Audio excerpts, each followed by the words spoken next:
Cash hero. ఈ series నేమ్ని cash hero అనాలో క్యాష్ హీరో అనాలో కూడా అర్థం కావట్లేదు.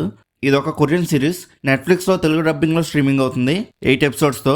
ఈచ్ ఎపిసోడ్ వచ్చేసి 40 to 45 మినిట్స్ ఉంటుంది. నాకైతే ఈ సిరీస్ నచ్చిందండి. ఇంకా స్టోరీ గురించి మాట్లాడుకుంటే, ఈ సిరీస్లో హీరో తన లైఫ్ని హ్యాపీగా గడుపుతూ ఉంటాడు. అలా ఒకరోజు హీరో వాళ్ళ నాన్న సొంత ఊరికి రమ్మని పిలుస్తాడు. ఇంకా ఊరికి వెళ్ళాక తరతరాల నుంచి వస్తున్న ఒక సూపర్ పవర్ని హీరో వాళ్ళ నాన్న తన దగ్గర నుంచి హీరోకి ఇచ్చేస్తాడు. ఇంకా సూపర్ పవర్ ఏంటంటే, నార్మల్ మనిషి కన్నా ఎక్కువ బలాన్ని ఉపయోగిస్తే హీరో దగ్గర ఉన్న తన సొంత మనీ అనేది అయిపోతూ ఉంటుంది. ఇంకా ఈ సూపర్ పవర్తో హీరో లైఫ్ ఎలా మారింది, ఈ పవర్ వలన హీరో ఎన్ని తిప్పులు పడ్డాడు అనేది మిగతా స్టోరీ. ఈ సిరీస్ స్టార్ట్ అవ్వగానే అందరు క్యారెక్టర్స్ ఇంట్రడక్షన్ చేసేసి వెంటనే స్టోరీలోకి వెళ్ళిపోతారు, లాగ్ అనేది లేకుండా. నేను ఈ సిరీస్ ఫస్ట్ ఎపిసోడ్ చూసేటప్పుడు జస్ట్ రొమాంటిక్ ఫ్యాంటసీ సిరీస్ అనుకున్నా. ఎందుకనంటే క్యాష్ హీరో ట్రైలర్ నేను చూడకుండా డైరెక్ట్గా స్టార్ట్ చేశా. సిరీస్ నేమ్ డిఫరెంట్గా ఉందని బట్ థర్డ్ ఎపిసోడ్ నుంచి అర్థమైంది ఈ సిరీస్ జస్ట్ రొమాంటిక్ ఫ్యాంటసీ కాకుండా మెయిన్ స్టోరీ అయితే వేరేది ఉంది. ఇంకా ఈ సిరీస్ స్టోరీ సేమ్ మన తెలుగు కమర్షియల్ మూవీ టెంప్లెట్లోనే ఉంటుంది.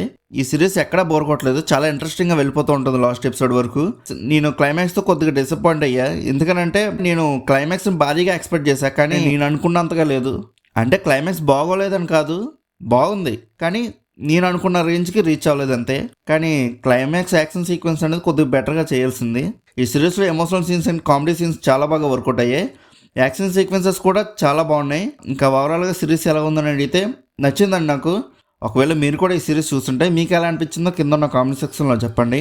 అలానే movie updates and movie reviews కోసం మన సినిమా ఛానల్ని సబ్స్క్రైబ్ చేసుకుని బెల్ ఐకాన్ కూడా ఆన్లో పెట్టుకోండి. మీరు మిస్ అవ్వకుండా చూడగలుగుతారు. ఇంకా నెక్స్ట్ వీడియోలో కలుద్దాం.